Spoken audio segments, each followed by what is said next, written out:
Welcome to Southwest Desert, where adventure meets the arid beauty of the American Southwest.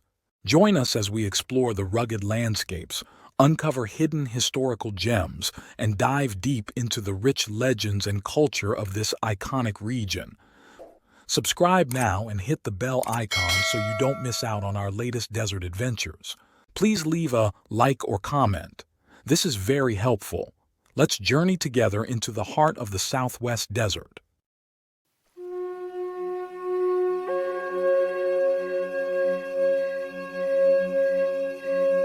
On a moonless night in 1874, two Native American scouts named Johnson and Job crept silently along the rim of Palo Duro Canyon. Below them lay the last great stronghold of the Comanche Empire, their fires dotting the canyon floor like fallen stars. These scouts weren't Comanche, they were Tonkawa, and their presence that night would help bring about the end of an era in American frontier history.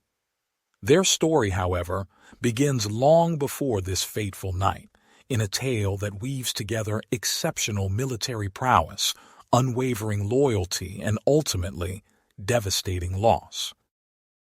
Today, the legacy of the Tonkawa, once considered Texas's most steadfast allies, survives in just three haunting forms: blood-stained battlefields scattered across the frontier, a collection of weathered weapons gathering dust in museums, and the modest names of a small hamlet and an unremarkable creek. Yet behind these sparse remnants lies an extraordinary saga that shaped the destiny of the American Southwest. The people who called themselves Tonkawa, meaning those like humans, were far more complex than their simple name suggested.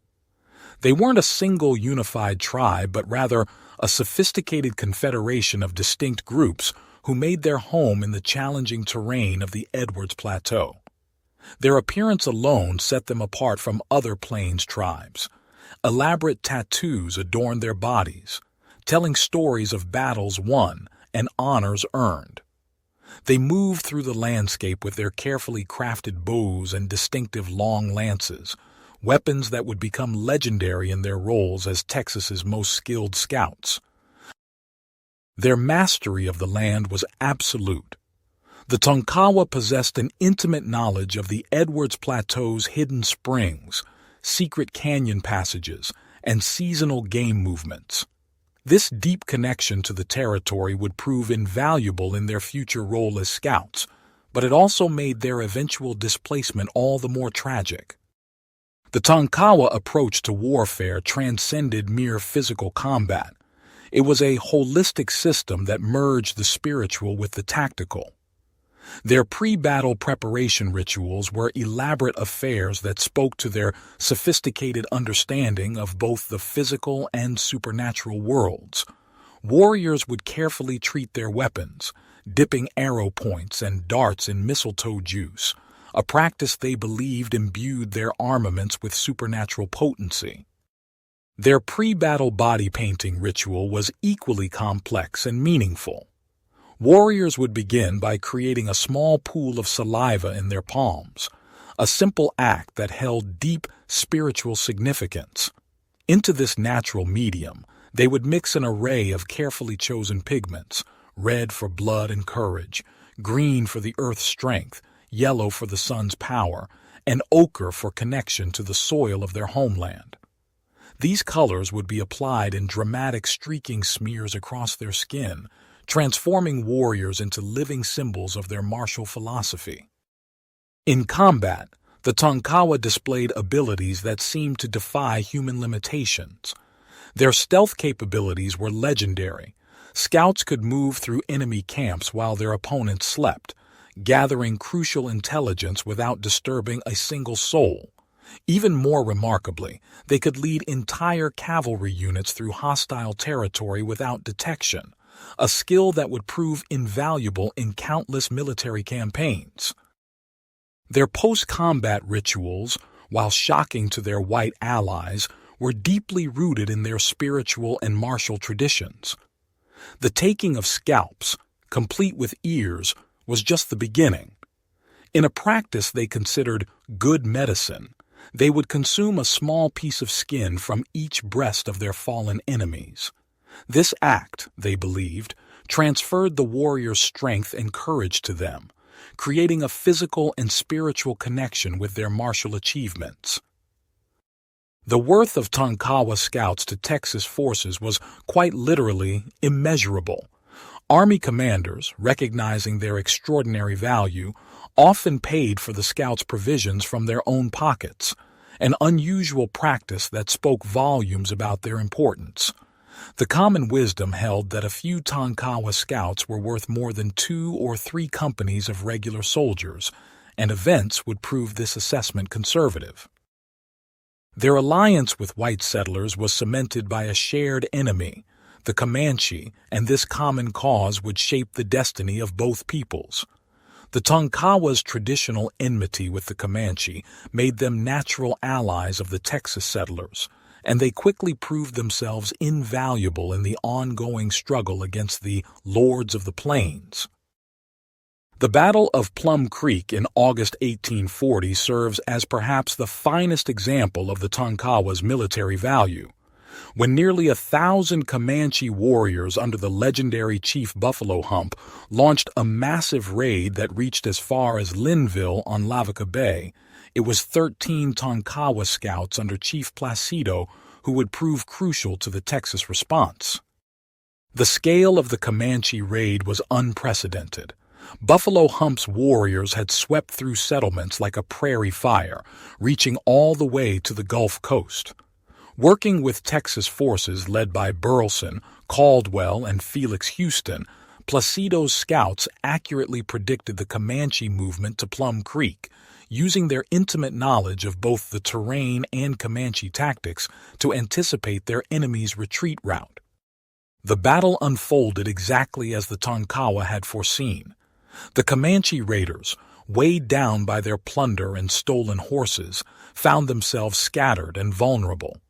In the ensuing chaos, 80 Comanche warriors fell, while the Texan forces suffered only a single casualty. Perhaps most remarkable was the sheer endurance of the Tonkawa Scouts, who ran on foot alongside Burleson's forces for more than 30 miles during the pursuit, a feat that demonstrated both their physical conditioning and their absolute commitment to the fight. Chief Placido's leadership during the battle was so exceptional that he received a formal citation for bravery, an honor rarely bestowed upon Native American leaders of that era. His strategic insight and tactical leadership had helped turn what could have been a devastating raid into a decisive victory for Texas forces. The Red River Campaign of May 1858 further cemented the Tonkawas' reputation as invaluable allies. Under the leadership of Ranger Rip Ford, the campaign began with a successful strike against a small Comanche camp. Though 2 warriors escaped to warn their main force, this initial engagement set the stage for an even more significant battle that would become legendary in frontier history. The confrontation with 300 Comanche warriors led by Iron Jacket would prove to be one of the most dramatic engagements of the frontier era. Iron Jacket, whose name came from the ancient Spanish coat of mail he wore in battle, was believed by his people to be invulnerable to bullets. The Tonkawa Scouts, however, helped position Texas forces for a shot that would prove this belief tragically false. A well-aimed round from a Sharp's rifle found its mark despite the leader's armor. What followed was a 7-hour running battle that proved a crucial point. The Comanche could be defeated on their own territory. The pursuit continued until horses on both sides were completely exhausted, marking a turning point in the frontier conflict. The myth of Comanche invincibility had been shattered, due in no small part to the Tonkawas' guidance and combat prowess. The Battle of Palo Duro Canyon in September 1874 represented the culmination of the Tonkawa Scouts' military partnership with Texas forces. The 2 scouts who had crept along the canyon rim that moonless night, Johnson and Job, worked with intelligence from captured Comanchero Jose Tafoya to lead Colonel Mackenzie's forces to what would become the final decisive engagement of the Comanche Wars. The Tonkawa Scouts' expertise was crucial in executing the attack. They guided the forces in their treacherous descent into the canyon and successfully eliminated Comanche sentries, allowing for a surprise attack that caught the camp completely unaware. Though the Comanche warriors managed to cover the escape of their women and children, resulting in only 4 casualties, the destruction wrought upon their camp was total. In what would prove to be a masterstroke, Mackenzie ordered the slaughter of the Comanche horse herd, more than 1,000 animals. This single act stripped the Comanche of their mobility and military effectiveness, marking the end of their dominance on the southern plains. The Tonkawa Scouts had helped bring about the end of an era. Yet the very loyalty that made the Tonkawa such valuable allies would ultimately contribute to their downfall. In 1859, they were moved to the Brazos Reservation in Indian Territory, a displacement that would prove devastating to their traditional way of life. Their steadfast alliance with the Confederacy during the Civil War would bring even greater tragedy. In 1862, near Anadarko, Oklahoma, other tribes, the Delaware, Shawnee, and Caddo, attacked the Tonkawa in retaliation for their Confederate loyalty. The assault was devastating. 137 of their 300 remaining members were killed, a loss from which the tribe would never fully recover. Though they found temporary refuge at Fort Griffin, their final relocation in 1884 to the Oakland Agency in Ponca City, Oklahoma, marked the beginning of their dissolution as a distinct people. The proud warriors who had once been the terror of the Comanche became impoverished rural workers, gradually absorbed into other tribes. Their children would grow up far from the Edwards Plateau, their traditional stories and practices slowly fading with each passing generation. The fate of the Tonkawa serves as a haunting reminder of the complex and often tragic nature of Native American alliances in the American frontier. Like the Cherokees and Seminoles before them, their loyalty to white settlers ultimately resulted in their displacement and virtual extinction. The blood-stained battlefields have long since been reclaimed by prairie grass. The collected weapons gather dust in museum cases, and few remember the significance of that small hamlet and unremarkable creek.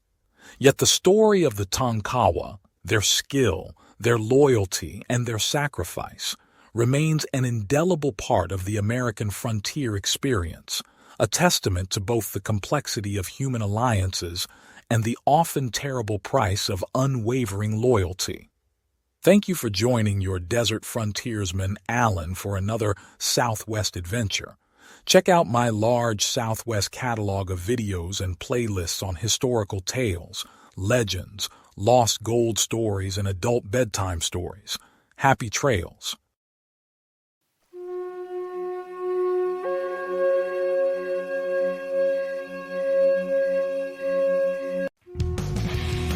Thanks for watching. If you enjoyed this video, don't forget to like, comment, share, and subscribe for more great content. Hit the notification bell so you never miss an update. See you in the next video.